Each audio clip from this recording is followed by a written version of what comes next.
Welcome to Achieve Education Centre. तो अभी तक हम जो टेंस का पार्ट कर रहे थे उसमें simple present tense, simple past tense और सिंपल फ्यूचर टेंस हम लोग पढ़ चुके हैं। आज हम लोग कॉन्टिन्यूअस टेंस पढ़ेंगे। तो प्रेजेंट कॉन्टिन्यूअस टेंस के बारे में आज हम पढ़ेंगे। तो चलिए शुरू करते हैं। और अभी तक आप लोगों ने अगर चैनल को सब्सक्राइब नहीं किया तो सब्सक्राइब कर लेना। इसमें सब चीज़ें आपको मिलेंगी, इंग्लिश, मैथ, साइंस, सारे सब्जेक्ट मिलेंगे। अभी हमें क्या करना है कि बेसिक इंग्लिश के जो भी पार्ट होते हैं पहले उन्हें पढ़ लेना है। बेसिक इंग्लिश के बाद सारे सब्जेक्ट के धीरे धीरे वीडियोस आनी शुरू हो जाएंगे। तो चलिए वीडियो को इसको शुरू करते हैं और प्रेजेंट कंटिन्यूअस टेंस के बारे में हम पढ़ेंगे आज।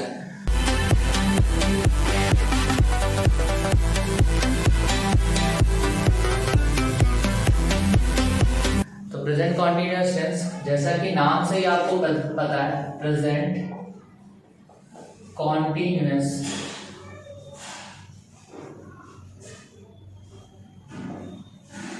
प्रेजेंट कॉन्टिन्यूअस टेंस, कॉन्टिन्यूअस का मतलब होता है कंटिन्यू, मतलब कोई भी चीज जो अभी चल रही है, अभी कंप्लीट नहीं हुई, वो चल रही है। जैसे कि कोई बच्चा है, मान लो कि वो किसी टेस्ट पेपर में कम नंबर लाता है, या आप ही जैसे बहुत सारे लोग होंगे जिसमें से बहुत सारे लोग होते हैं जो कम नंबर पाते हैं, तो उनके पेरेंट्स उनको पीटते हैं। तो जो उनको पीट रहे हैं लगातार, अभी उनको इनकी पिटाई चल रही है, तो जब तक उनके पेरेंट्स उनको पीटते रहते हैं तब तक समझिए कि प्रेजेंट कॉन्टिन्यूअस टेंस चलेगा। मतलब जैसे आप खाना खा रहे हो, तो जब तक आप खाने को खा रहे हो, जब तक खाना खत्म नहीं हुआ तब तक वो काम आपका चल रहा है, कंटिन्यू में है। तो वो जो आपका काम अभी है कंटिन्यू चल रहा है, तो वहां पे जो होगा वो होगा कॉन्टिन्यूअस टेंस होगा। कि मैं खाना खा रहा हूं, वह खाना खा रही है, खा रहा है, वे पीट रहे हैं, वे खेल रहे हैं, मतलब वो अभी खेल ही रहा है, अभी कोई और काम नहीं कर रहा, सिर्फ वो खेल रहा है। तो जो भी काम जो कंटिन्यू चल रहा होता है उसको हम बोलते हैं प्रेजेंट कंटिन्यूअस टेंस। अभी प्रेजेंट में वो काम अभी चल रहा है, तो उसको हम बोलते हैं प्रेजेंट कंटिन्यूअस टेंस। तो कॉन्टिन्यूअस टेंस का नाम से ही आपको सारी चीजें पता चल जाएगी। और ये टेंस ऐसा है जो कि आप बचपन से यूज करते हो। सबसे इजी टेंस में सबसे इजी टेंस का जो पार्ट है वो यही है, क्योंकि आपने बचपन से ये सारी चीजें सीख रखी होती हैं कि इज, एम, आर कैसे यूज करते हैं सारी चीजें। तो फिर भी हम इसको एक वीडियो में देख लेते हैं, क्योंकि ये बेसिक इंग्लिश का पार्ट है। तो जिन लोगों को बिल्कुल बेसिक से पढ़ना होता है, जो बिल्कुल भी नहीं जानते इंग्लिश को, बिल्कुल भी उनको अभी बिल्कुल भी नॉलेज नहीं है, उनके लिए ये जो वीडियोस हैं बहुत हेल्प करेंगी। और जिनको आता है वो भी वीडियोस को देखेंगे, तो इनमें एडवांस लेवल में भी आपको चीजें मिलेंगी। तो आप देखिए, प्रेजेंट कंटिन्यूअस टेंस की अगर आपको हिंदी में पहचान करना है, तो हिंदी में अगर आप पहचान करते हो तो जो इसकी पहचान होगी वो होगा रहा है, रही है और रहे हैं। वह खाना खा रहा है, वो खेल रहा है, वो पिट रहा है, वो रो रहा है, वो गा रहा है, वो सारी चीजें गा रहा है, सारी चीजें भी कंटिन्यू चल रही है। और ये सेंटेंसेस आप बहुत ज्यादा यूज भी करते हो बेसिक लाइफ में। तो रहा है, रही है, रहे हैं, लास्ट में आएगा सेंटेंस के लास्ट में। इसकी अगर हेल्पिंग वर्ब की बात किया जाए तो आपने बचपन से यूज किया है इसको। ये होता है इज, एम और आर। इज, एम और आर होता है इसका हेल्पिंग वर्ब आपको। और ये किस किस के साथ आपको इज लगाना है, कहाँ एम लगाना है, कहाँ लगाना है, ये भी मैं बता दे रहा हूं। ही, शी और इट, इन तीनों के साथ आपको इज का यूज करना होगा। आई के साथ आप एम का यूज करते हो। और आर किसके किसके साथ यूज करोगे? वी, दे और यू, इनके साथ आपको आर का यूज करना होगा। अब ही, शी, इट और इज कहां यूज होगा? इज यूज होगा और सिंगुलर, अगर सब्जेक्ट सिंगुलर होगा तब, और अगर सब्जेक्ट प्लूरल होगा तो आप आर का यूज करोगे। एम का यूज सिर्फ आई के साथ होगा। जिन लोगों को ही, शी, इट का भी मतलब नहीं पता है वो जानते हैं ही का मतलब वह होता है, वह अगर लड़का है तो ही का यूज करते हैं। शी अगर लड़की है तो शी का यूज करेंगे। इट का मतलब यहाँ के लिए, मतलब इसको इट को स्पेशल यूज होते हैं इसके, जैसे रेन के साथ यूज करना होता है और भी बहुत जगह। आई का मतलब होता है मैं, वी का मतलब हम, दे का मतलब वे, यू का मतलब तुम।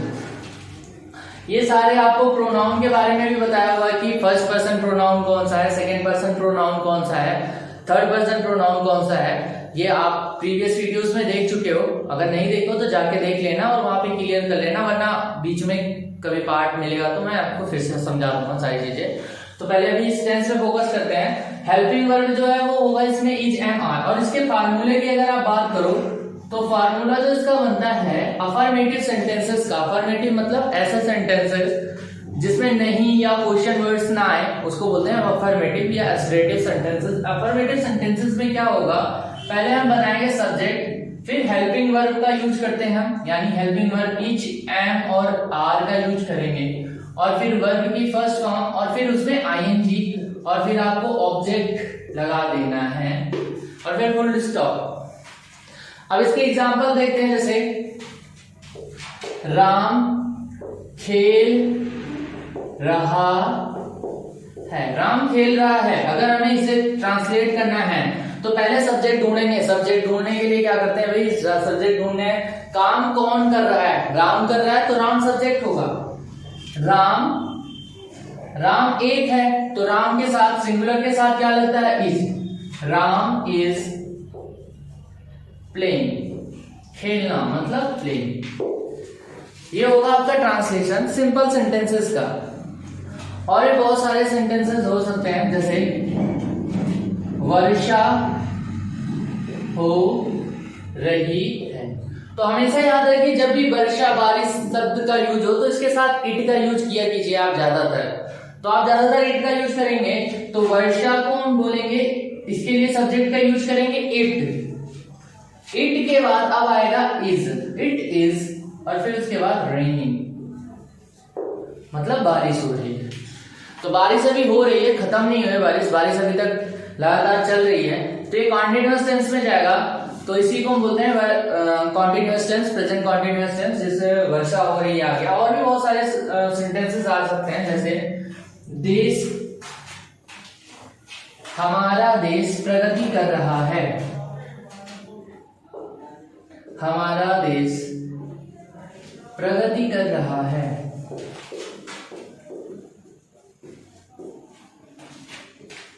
आवर कंट्री, आवर कंट्री मतलब हमारा देश, हमारा देश एक है तो आवर कंट्री इज प्रोग्रेसिंग।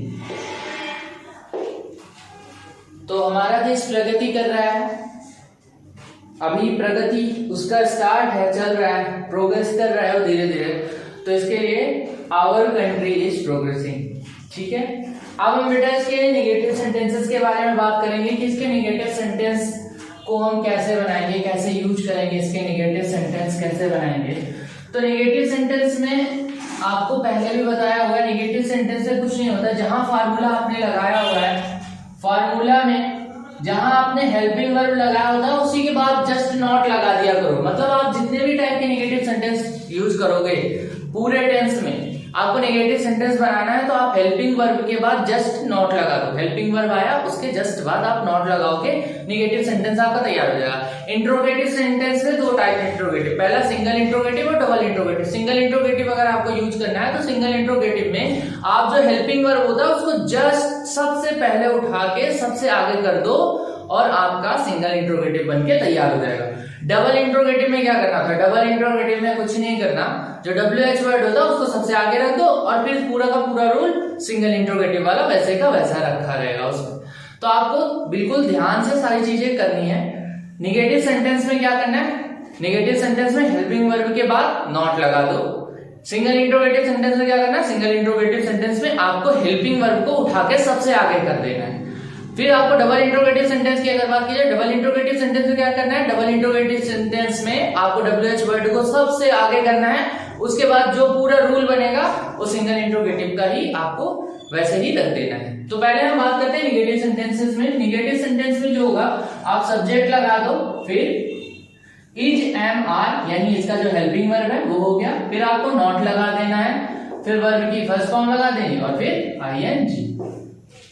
जैसे राम और ING के बाद इसमें ऑब्जेक्ट भी आएगा भाई, और भी सारी चीजें जो आती हैं वो आप लिख लीजिएगा, फुल स्टॉप इसको लास्ट में लगा देंगे। राम नहीं खेल रहा है, Ram is not playing. Simple है। ये आपने बचपन में भी, बचपन से ही सारी चीजों को इसको आप यूज करते आते हो। अगर इंग्लिश में इसकी पहचान रखनी है तो दीज डेज, दोज डेज, ये सारे सब्जेक्ट अगर शब्द आ जाते हैं, वर्ड आ जाते हैं किसी सेंटेंस में, दीज डेज, दोज डेज मतलब आजकल के दिन, तो these days, those days, now days, ये शब्द जब आते हैं तो आपको क्या वहां पे लगाना है, वहां पे आपको कॉन्टिन्यूअस टेंस ही लगाना है। जैसे आपसे कोई पूछता है हिंदी में आजकल तुम क्या कर रहे हो, तो मैं बोल दूंगा आजकल मैं यहाँ घूम रहा हूँ, यहाँ ये काम कर रहा हूँ, यहाँ रहता हूँ। आजकल तुम कहाँ रहते हो, आजकल मैं कहीं भी रहता हूँ। तो रह रहा हूँ मतलब अभी मैं वहीं पे रह रहा हूँ। तो these days, those days, now days, ये सारे वर्ड जहां भी आएंगे आपको कॉन्टिन्यूअस टेंस है, ये आपको पहचान रखनी है। ठीक है, तो ये प्रेजेंट कॉन्टिन्यूअस टेंस की बात है कि भाई रहा है, रही है, रहे हैं। जैसे अगर आपसे कोई बात करे कि भाई कोई आपके घर में कोई फंक्शन पड़ता है, जैसे आपके घर में किसी की शादी होती है, तो आप लोग पहले से ही बोलते हो कि अभी शादी हो रही है। तो शादी अभी अगर चल रही है तो मतलब क्या, कॉन्टिन्यूअस टेंस अभी प्रेजेंट कॉन्टिन्यूअस चल रहा है। पर अगर कोई बोले कि भाई शादी बीत चुकी और आप एक दिन बाद उसको बोलते हो कि एक दिन बीत गए शादी के, तो आप बोलते हो कल इसी टाइम पे शादी हो रही थी, कल इसी टाइम पे हो रही थी शादी। तो अगर हो रही थी तो पास्ट कॉन्टिन्यूअस में हो जाता है।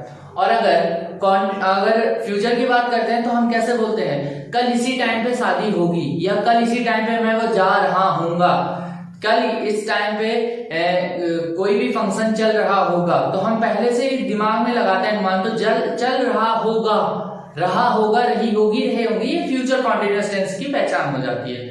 वो मैं तब बताऊंगा जब फ्यूचर कॉन्टिन्यूअस टेंस आपको पढ़ाऊंगा, उसके टाइम पे आपको बता दूंगा। अभी प्रेजेंट कॉन्टिन्यूअस टेंस के बारे में देखते हैं। प्रेजेंट कॉन्टिन्यूअस टेंस का जो नेगेटिव सेंटेंस है उसमें क्या करना है, हेल्पिंग वर्ब के बाद आपको नॉट लगा देना है। अब जैसे मैं बोलता हूं वर्षा नहीं हो रही है, तो इट इज नॉट, और इसके बाद क्या हो जाएगा, रेन। सिंपल। ठीक है, अब ऐसे बहुत सारे सेंटेंसेस हैं जिनका आप यूज करोगे। अभी मैं जब पूरे टेंस को पढ़ा दूंगा तो आपको बड़े बड़े पैसेज करवाऊंगा, बड़े बड़े पैसेज में आपको ट्रांसलेशन के हर एक, उसमें सारे के सारे टेंस आएंगे, और आप अगर एक एक करके सारी चीजों को नोट्स के जरिए अगर लिख रहे हो तो अच्छी बात है, इसको लिख लो और आप इसको सारी चीजों को अपने दिमाग में सेट कर लो, ताकि जब बड़े पैसेज आए तो आप इसका यूज कर सको। और नॉर्मली जब आप कभी स्पीकिंग करोगे या आप कभी चाहोगे कि मैं इंग्लिश बोलना सीखूं, तो आपको टेंस आना जरूरी है। कहीं भी आप जाओगे तो आपको अगर टेंस नहीं आ रहा है तो किसी भी क्लासेस में जाओगे तो सबसे पहले वो आपको बैठा के 15-20 दिन टेंस ही सिखाएंगे कि भाई ये ऐसे होता, वो वैसे होता। तो आपको अगर हिंदी से इंग्लिश करना आ रहा है तो आपको स्पीकिंग करने में आसान भी होगी, और नॉर्मली आपको समझ में भी आने लग जाएगा। समझ लो, अगर आप बोल नहीं पा रहे हो फिर भी सामने वाले की बातों तो आप समझ ही लोगे, ये अच्छा रहेगा। तो आप क्या करो कि आप जो भी चीजें अभी पढ़ रहे हो इसका आप तरीके से नोट्स बना लो, और नोट्स बना के इसको, वीडियोस को हर एक टेंस के साथ इसको खत्म करते चलो। और एक्सरसाइज या प्रैक्टिस जो भी होता है आप ऑनलाइन ही निकाल लो, उसी से कर लो, या कोई बुक घर पे पड़ी हो तो उस बुक का हेल्प ले लो, उससे आप कर लो, पर प्रैक्टिस जरूर कर लो। प्रैक्टिस करोगे तो आपको डाउट आएंगे, और जो भी डाउट्स आते हैं कमेंट सेक्शन में आप लिखिए, तो उसको हम देखेंगे, फिर अगले वीडियो में उसको क्लियर करेंगे। ठीक है, तो ये हो गया निगेटिव सेंटेंसेस। निगेटिव सेंटेंस को हमने कर लिया। अब हम इंट्रोगेटिव सेंटेंस की बात करेंगे। तो इंट्रोगेटिव सेंटेंस को मैंने बता दिया था कि इंट्रोगेटिव सेंटेंस दो प्रकार के होते हैं। इंट्रोगेटिव सेंटेंस अगर क्या शब्द सबसे पहले आ जाए, क्या वह सो रहा होगा, क्या वह सो रही है, क्या वह गाना गा रही है, क्या शब्द, अगर क्या शब्द सबसे पहले आ गया तो मतलब वो सिंगल इंट्रोगेटिव होता है। और उसका जो सिंगल इंट्रोगेटिव होता है उसमें हेल्पिंग वर्ब सबसे आगे जाता है। तो सिंगल इंट्रोगेटिव में सबसे पहले आपको लिखना है हेल्पिंग वर्ब। हेल्पिंग वर्ब मतलब इज, एम और आर। इज, एम, आर के बाद अब आपको सब्जेक्ट लगाना होता है, फिर वर्ब की फर्स्ट फॉर्म, और फिर आईएनजी लगानी होती है, और फिर ऑब्जेक्ट लगा दिया, और फिर अदर चीजें लगा दी आपने, और अदर के बाद लास्ट में क्वेश्चन मार्क लगा दिया। क्या राम पढ़ रहा है, क्वेश्चन मार्क। क्या राम पढ़ रहा है, क्वेश्चन है। तो अगर सिंगल इंट्रोगेटिव आपको पहचानना भी है तो सिंगल इंट्रोगेटिव का जो आप आंसर दोगे एग्जैक्ट हाँ या नहीं में दो, एक वर्ड में आंसर आप दे सकते हो, हाँ या नहीं। हाँ पढ़ रहा है तो पढ़ रहा है, हाँ पढ़ रहा है। तो अगर आप देखते हो क्या राम पढ़ रहा है, तो अगर हम इसको ट्रांसलेट करेंगे तो सबसे पहले तो सब्जेक्ट ढूंढना है। सब्जेक्ट कौन है? राम है। राम है तो राम एक है, और राम एक है तो इसके साथ इज लगेगा। तो सबसे पहला जो इज है इसमें हमें इज लेना है, इज ले लिया। इज के बाद अब हमें क्या लेना है? सब्जेक्ट लेना है। सब्जेक्ट कौन है भाई? राम, राम इज राम। और उसके बाद पढ़ना, पढ़ना क्या होता है? रीड, तो रीडिंग इज राम रीडिंग। और लास्ट में क्वेश्चन मार्क होगा, क्या वर्षा हो रही है? क्या वर्षा हो रही है? पहले इसमें सब्जेक्ट क्या होगा? वर्षा। वर्षा मतलब रेन, रेन के साथ क्या लगता है भाई? इट लगता है सब्जेक्ट, सब्जेक्ट इट है। वर्षा मतलब वर्षा इसमें सब्जेक्ट नहीं होगा, इट होगा सब्जेक्ट वर्षा के साथ। इट अगर सब्जेक्ट है तो इट के साथ इज लगेगा, इज इट। और उसके बाद क्या हो जाएगा? Raining, is it raining? Question mark. अगर कहीं मूसलाधार बारिश की बात करें या बहुत तेज बारिश की बात की जाए कि बहुत तेज बारिश हो रही है, तो जहां मूसलाधार बारिश होती है वहां पे कैट्स एंड डॉग शब्द का यूज किया जाता है। It is raining cats and dog, बहुत तेज बारिश हो रही है, ठीक है। या it is raining cats and dog, या हैवीली रेन का भी यूज कर सकते हैं हम। अगर डबल इंट्रोगेटिव सेंटेंसेस की बात करूं मैं, तो डबल इंट्रोगेटिव सेंटेंस में क्या करना है? आपका जो WH वर्ड होता है वो आता है, या अगर आप हिंदी में पहचान करना चाहते हो तो क्या, कब, कैसे, कहां, ये सारे शब्द वाक्य के बीच में आते हैं। जैसे राम क्या कर रहा है, राम कहां जा रहा है, वह क्या कर रही है, वे कहां जा रहे हैं, ये सारे शब्द आएंगे। कब, क्या, कहां, ये सारे शब्द सेंटेंस के बीचों बीच आएंगे। तो उसको हम डबल इंट्रोगेटिव सेंटेंस कहते हैं। और डबल इंट्रोगेटिव सेंटेंस जब भी होता है तो हमें क्या करना होता है? सबसे पहले जो WH वर्ड होता है वो लिख देना होता है। WH वर्ड लिख दिया, उसके बाद अब हमें लगाना होता है हेल्पिंग वर्ब, यानी इज, एम और आर को हमें यूज करना होता है। और फिर हमें सब्जेक्ट लगाना होता है। Then we have to use verb first and ING, and after this object and other things.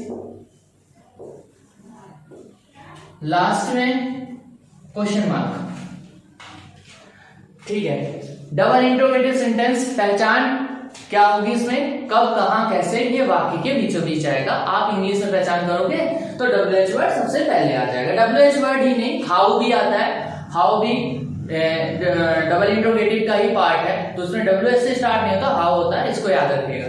तो अगर आपसे पूछे कि राम कहां जा रहा है, वेयर, कहां को क्या बोलेंगे? वेयर, तो वेयर लिख दिया, वेयर। अब राम जो है वो क्या है? एक है, सिंगुलर है, तो वेयर इज राम। और इसके बाद गोइंग, और लास्ट में क्वेश्चन मार्क। राम कहां जा रहा है? सिंपल सी बात है। वर्षा कब हो रही है? वर्षा कब हो रही है? तो कब को क्या लिखते हैं? when is it raining? वर्षा कब हो रही है? तो ये है आपका present continuous tense. Present continuous tense में हमने सबसे पहले इसकी पहचान पढ़ी। इसकी पहचान में क्या था कि रहा है, रही है, रहे हैं शब्द जो होगा ये वाक्य के लास्ट में आएगा, सबसे लास्ट में आएगा। और इसमें जो इसके सिंपल सेंटेंसेस है उसमें हमें क्या यूज करना होगा? उसमें हमें इज एम आर का यूज करना होगा और वर्ब में ING का यूज किया जाएगा। जैसे राम गाना गा रहा है, तो राम गाना गा रहा है, राम इज सिंगिंग। ये आप बचपन से यूज कर रहे हो। आप नॉर्मली जब भी आपको कुछ भी नहीं आता तो हमेशा कंटीन्यूअस टेंस ही लगा देते हो। आपको भी पता होगा सारी चीजें। आपको जब कुछ भी समझ नहीं आता टेंस में तो आप यही करते चले जाते हो। तो आप आज इसका एग्जैक्ट यूज जान जाओ कि भाई इसका यूज आपको करना कहाँ है, कहाँ इसका यूज करोगे।